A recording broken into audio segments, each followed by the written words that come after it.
Programme کے بارے میں اجمالاً آپ حضرات کو بتایا جا چکا ہے۔ اس وقت ہمارے اسٹیج پر حضرت مولانا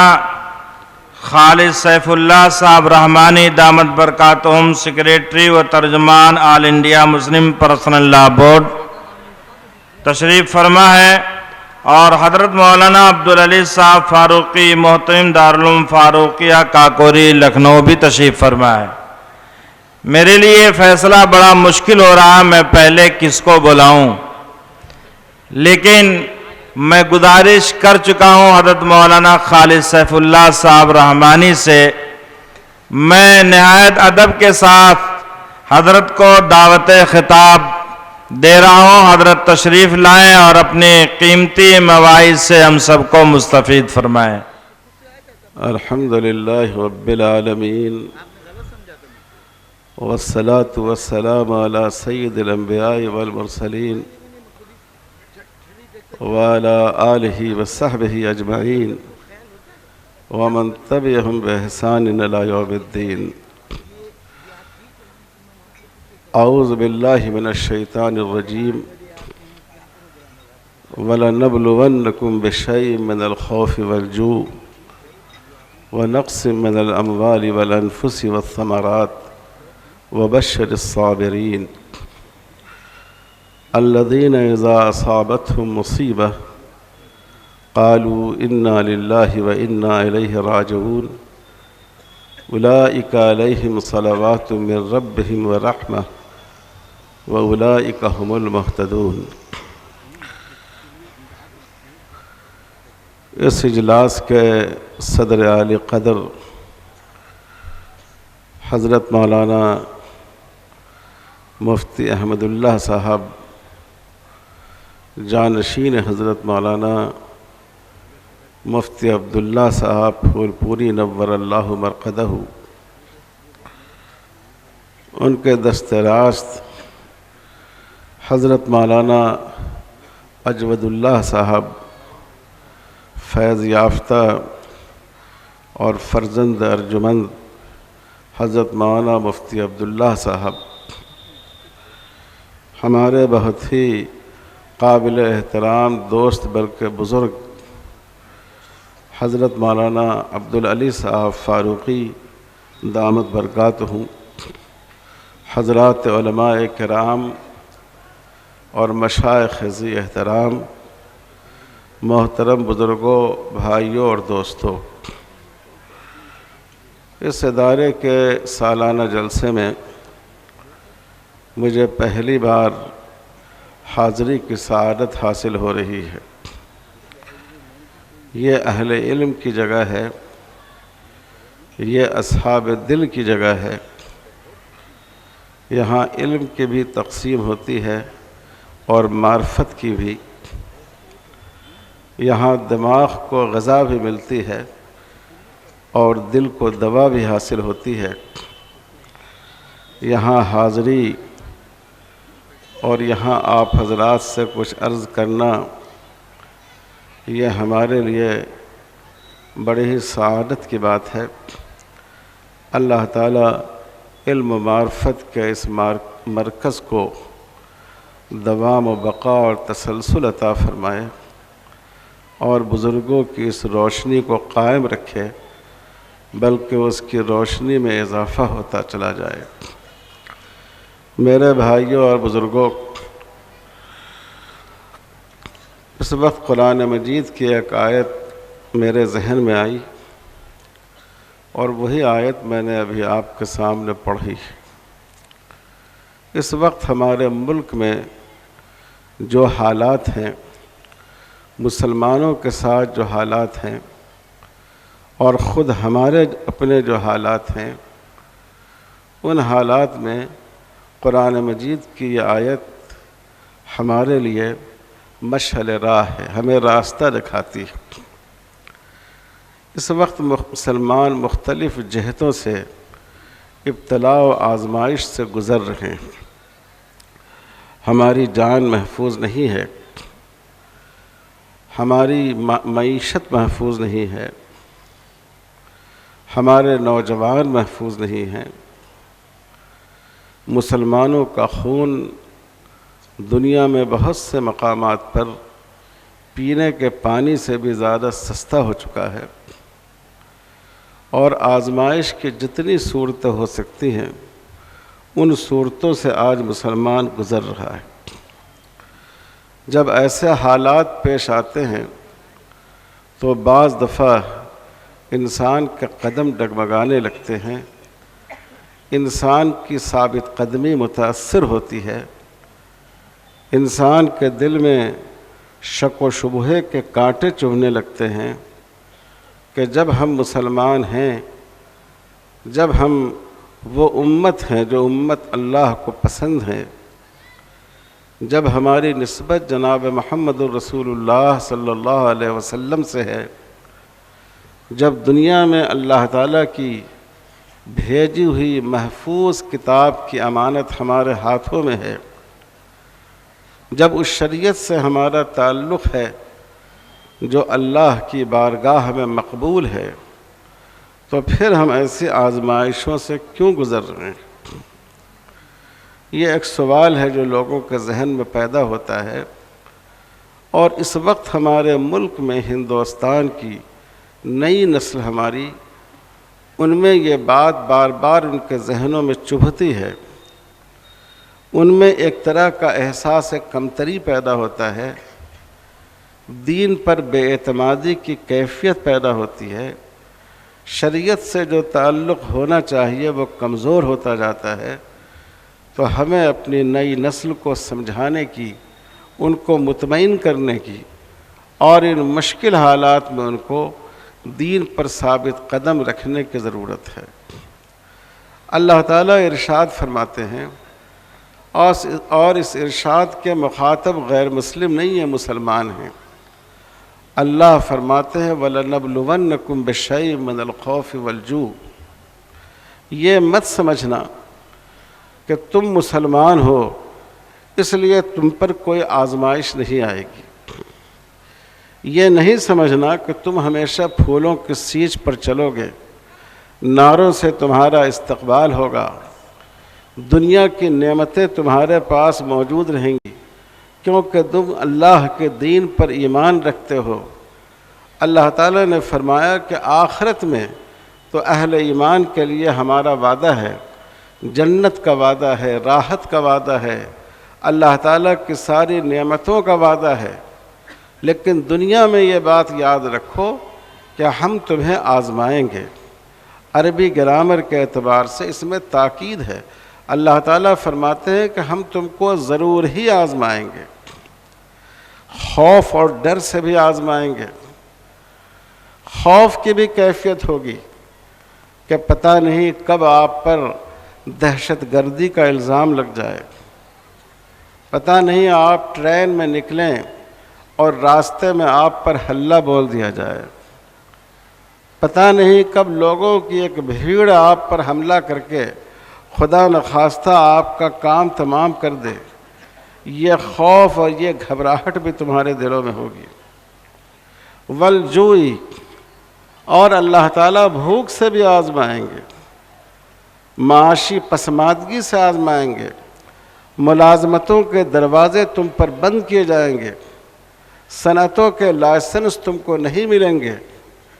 تجارت میں تم کو پیچھے کرنے کی کوشش کی جائے گی تاکہ تم اپنے ملک میں معاشی اعتبار سے سب سے زیادہ پست اور دبی ہوئی قوم کی حیثیت سے سر جھکا کر زندگی گزارو۔ وَنَقْصٍ مِّنَ الْأَمْوَالِ وَالْأَنفُسِ وَالثَّمَرَاتِ، اور اللہ تعالیٰ نے فرمایا کہ تمہارے مال میں بھی کمی ہوگی، تمہاری جانیں بھی جائیں گی،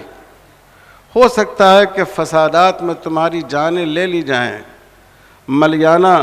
اور ہاشم پور اور بھاگلپور اور گجرات کے واقعات دوسری قوموں کے ساتھ نہیں، تمہاری قوموں کے ساتھ پیش آئے۔ اور والثمرات، بہت سے مفسرین نے لکھا کہ یہاں پھل سے اولاد مراد ہے، تم کو تمہاری اولاد کا بھی نقصان ہوگا، بوڑھے ماں باپ کو چھوڑ دیا جائے گا،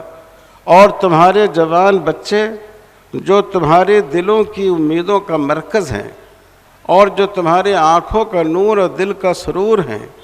اور جن کو اب تم نے اپنے بڑھاپے کی لاٹھی اور سہارا سمجھ رکھا ہے ان پر ایسے الزامات لگا دیے جائیں گے کہ وہ جیل کی کوٹھریوں میں ڈال دیے جائیں گے۔ ان ساری چیزوں سے تمہاری آزمائش ہو سکتی ہے۔ وَلَنَبْلُوَنَّكُمْ مِنَ الْخَوْفِ بِشَيْءٍ مِنَ الْخَوْفِ وَالْجُوعِ وَنَقْصٍ مِنَ الْأَمْوَالِ وَالْأَنفُسِ وَالثَّمَرَاتِ وَبَشِّرِ الصَّابِرِينَ، اور آپ خوشخبری دیجئے صبر کرنے والوں کو۔ دوستو، اس آزمائش سے صرف آج ہم اور آپ دوچار نہیں ہیں۔ تاریخ میں ہمیشہ جو لوگ حق کے علم بردار رہے، جن لوگوں نے دین حق کا چراغ اپنے ہاتھوں میں روشن رکھا، ان کو آزمائشوں سے گزرنا پڑا۔ آپ قرآن مجید کا مطالعہ کریں۔ جو انبیاء کرام تھے ان کے دشمن بظاہر دنیا کی نعمتوں میں پلتے تھے، اور انبیاء نے مشقتیں اٹھائی۔ حضرت نوح علیہ السلام پر لوگ پتھروں کی بارش کیا کرتے تھے۔ سیدنا حضرت موسیٰ علیہ السلام کو خود ان کے ماننے والوں نے ان کے ساتھ زیادتی کی، اور فرعون نے جو زیادتی کی وہ سب کو معلوم ہے۔ سیدنا حضرت ابراہیم علیہ السلام کو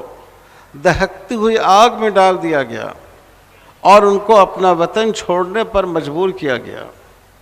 اور خود رسول اللہ صلی اللہ علیہ وسلم اور آپ کے صحابہ ان تمام آزمائشوں سے گزرے۔ حضور صلی اللہ علیہ وسلم مکی زندگی میں اس طرح خوف کا سایہ چھایا ہوا تھا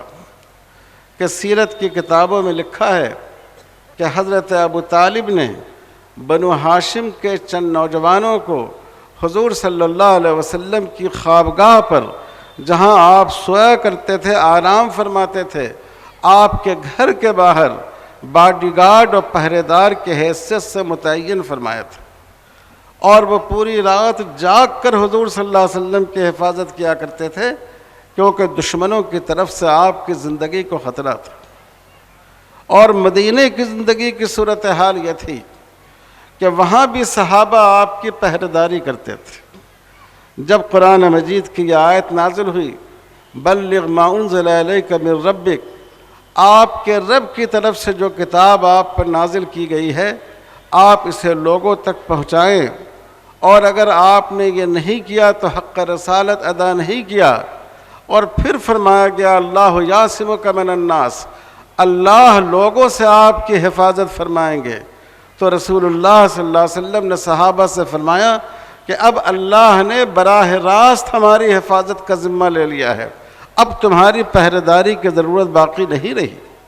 لیکن اس وقت تک صحابہ حضور صلی اللہ علیہ وسلم کی 24 گھنٹے آپ کی حفاظت اور پہرےداری کا انتظام کرتے تھے۔ سیدنا حضرت عمر فاروق رضی اللہ تعالیٰ عنہ سے مروی ہے